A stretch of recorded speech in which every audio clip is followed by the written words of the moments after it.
Hey folks, welcome back. This is JR, and I want to talk to you today about, well, you, me, the world, and that beautiful view. Look at that.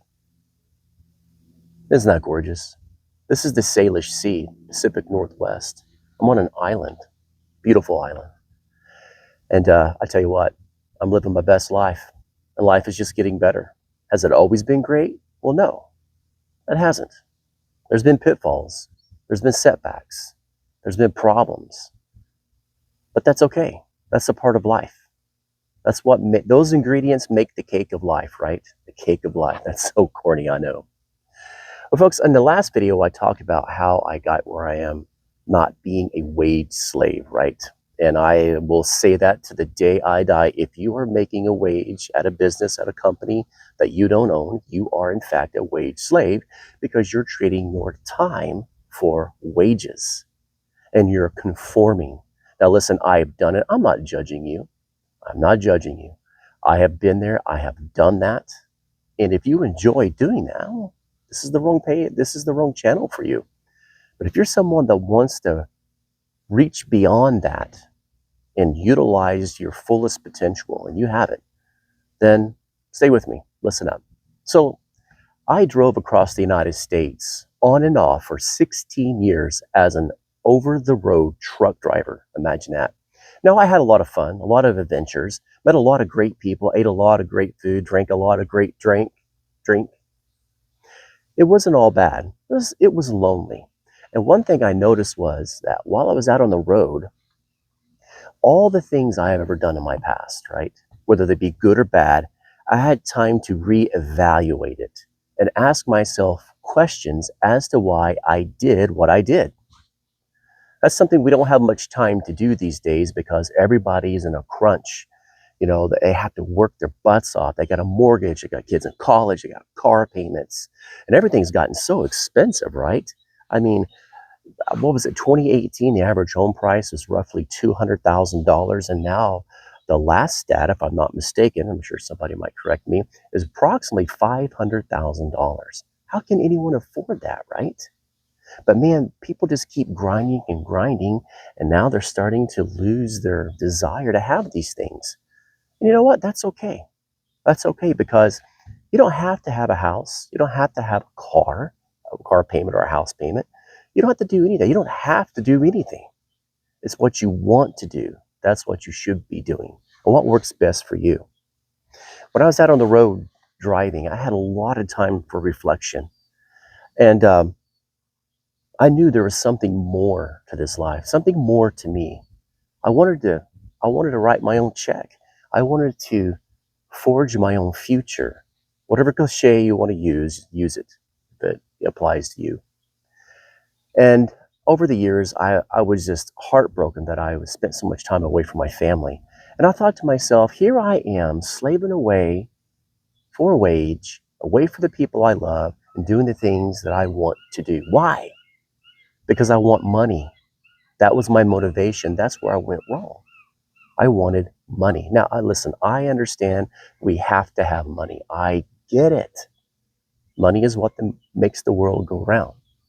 But you know, you don't have to be the type that wakes up every morning and think to yourself, money, money, money. There are other things that you can do that will bring money, your creativity, your knowledge, your intelligence.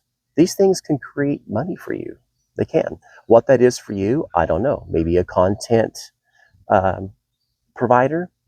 I don't know what it is for you. I can't tell you. You'll have to figure that out. There's no instructions here, and there's no orders from headquarters. That's all on you. You have to find your way, and you can. So, 16 years on and off truck driving, jumping in and out of trucking between ministry work as a pastor and selling cars, right? Well, the last time I hopped out of trucking, I landed in the car business. And I was sitting on the showroom floor at my desk, looking at this beautiful Ferrari 360. And I thought, man, what a cool car. What a cool car. Then it occurred to me, why do you think that's a cool car? Do you understand how much time and labor it takes to buy that car? And then when you buy that car, the insurance, the maintenance, oh my gosh, the maintenance on an exotic is absolutely outrageous. Just for the privilege of driving a car to impress people that you don't know, who don't really care about you, but you want them to care. I'm out, man. No, I couldn't do that. I just started thinking to myself, what's this all about? Again, thinking, am I being duped here? Why am I working for this guy?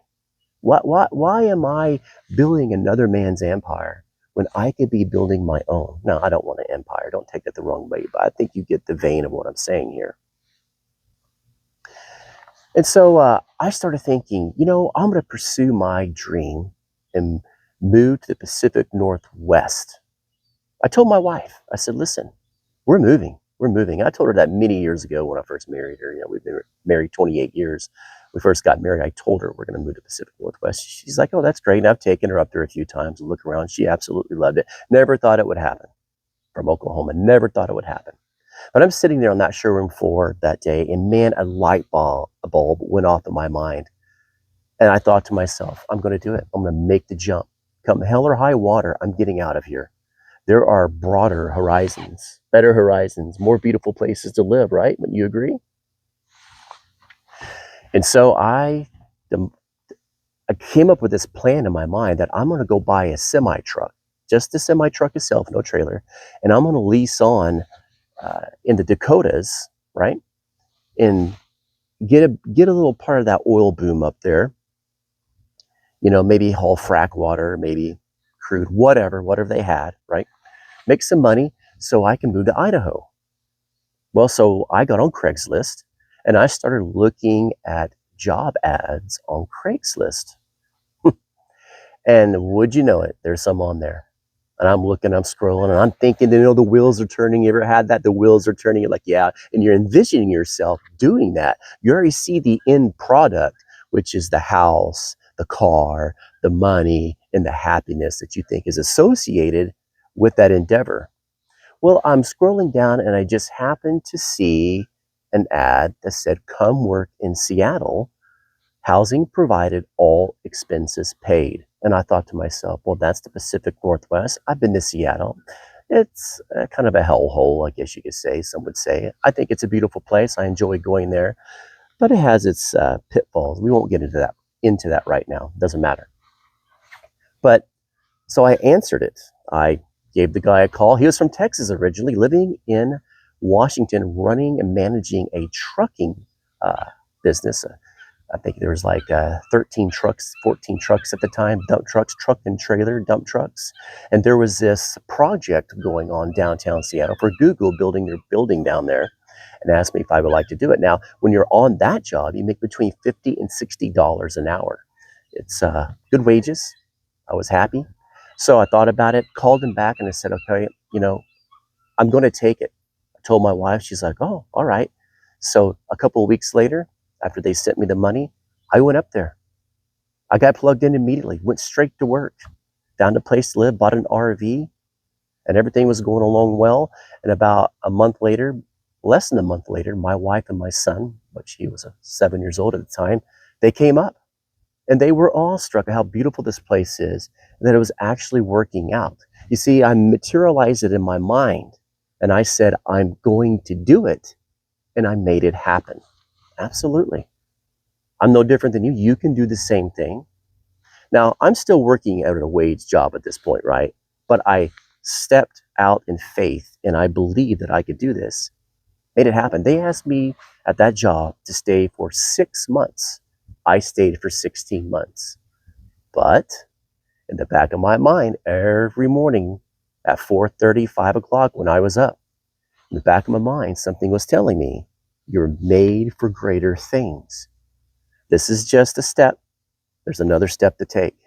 And that step is independence, working for yourself, being creative with your gifts and your abilities, as opposed to working for somebody else and making them rich. Again, if you're doing that, you're not a bad person. I'm not saying that. I have done that most of my life. What I'm trying to convey to you is there's a better way. You don't have to work a 9-to-5 job. you can use the creativity that's hiding in you. You know, public schooling has destroyed people's creativity because it makes you think that when you graduate from high school, you have to go to college and get a degree, get into debt, and then go find a corporate job with a nice little office, make some money, and be like everybody else because it's safe. It's safe. No, it's not. Because we see today these corporations are laying people off by the tens of thousands, and AI is taking people's jobs. There's no safety there, folks. If you want safety, go to jail. You get 3 squares a day and you get top-notch security, and there you go. You can have whatever you want there, right? So I highly recommend that. I'm going to have to pause this for just a second. All right, I'm back. I had to turn off my media because stuff was coming through. So what I'm trying to say, convey to you, is that there's a better way. You don't have to be stuck in the norms that's been bestowed upon you. We've been brainwashed to think that the only way out here is that the only way in the world to live is to be a corporate slave, to work for somebody else. And that's why 99.9% of people, 99% of people in the world work for somebody else. Only 1% are entrepreneurs because you were trained to think that. You were trained that you weren't creative enough. You weren't smart enough to work for yourself. So here I am in the Pacific Northwest. I'm driving that truck and it's wearing on my mind. Wearing on my mind. There's got to be something. Got to make a jump. I got to quit doing this. 16 months of that. And it was a good job. I liked everyone I worked with for the most part. You know, there's some drama, of course, but it's someone else's company. And the guy that owned it was a great guy. He took a chance on me and I made good on my word. But, you know, it just wasn't for me because I knew that I could do better. Better. It wasn't about the money. It had nothing to do with the money. I don't care about the money. I care about my freedom. My freedom is the most important thing to me personally, right? I mean, there's God, family, but my freedom. If I don't have freedom, that just messes with me. It messes with my marriage. It messes with my spirituality, with my relationship with God. I've got to have freedom. I've got to be able to think, create, and do and act. I have to. That's just me. I can't speak for you. So I decided I got to make the jump, man. I can't do this anymore. It's driving me crazy. I can't drive this truck anymore. I was spending hours and hours in traffic. I did a a little study on my pay, right? And from the time I get back to the time I get up in the morning, flow through traffic, get on the job, come back through traffic, and go home, I spent wage-wise. Sorry, that I didn't spend it. The company spent $26,000 in a year for me to sit in traffic. Let me get that out. Sorry, $26,000 a year in sitting in traffic in that truck, going to and fro to work, to the job sites. Isn't that something? $26,000 in a year. Amazing. But I was wise with that time because I'd be hours sometimes in traffic, which was good because it really encouraged me to get out of this rat race. I hated it, even though I was being paid for it, right? And I used that time as I sat in traffic to listen to self-help videos and inspirational things that would kind of get my juices flowing in the direction I thought I needed to go, which I wasn't sure what that would be, but I knew it was out of trucking, right?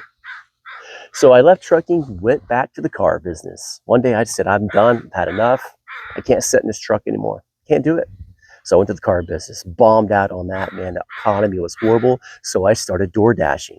And then my wife started door dashing in her car. And actually we did quite well. I was surprised at how well we did.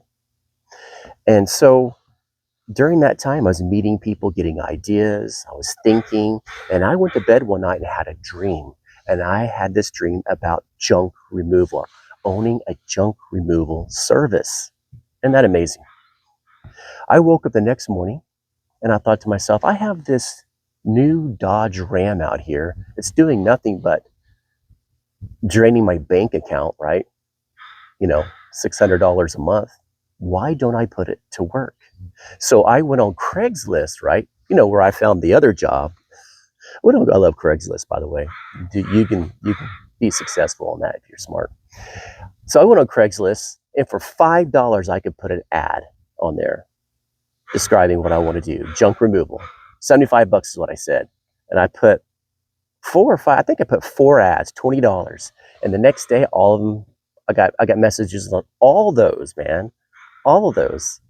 And so guess what I did? I went out and I picked up the junk. I made $300 in one day. And I thought, wait a minute, did I just make $300? It didn't take me but a few hours. Okay, great. So I did it again and again and again. And then my buddy has this trailer, right? It's just sitting there. I said, wait a minute, that's volume. That's more money. Can I borrow that? He's like, yeah, you can borrow it. And he even went down and put tires on it and bought a new tarp for it.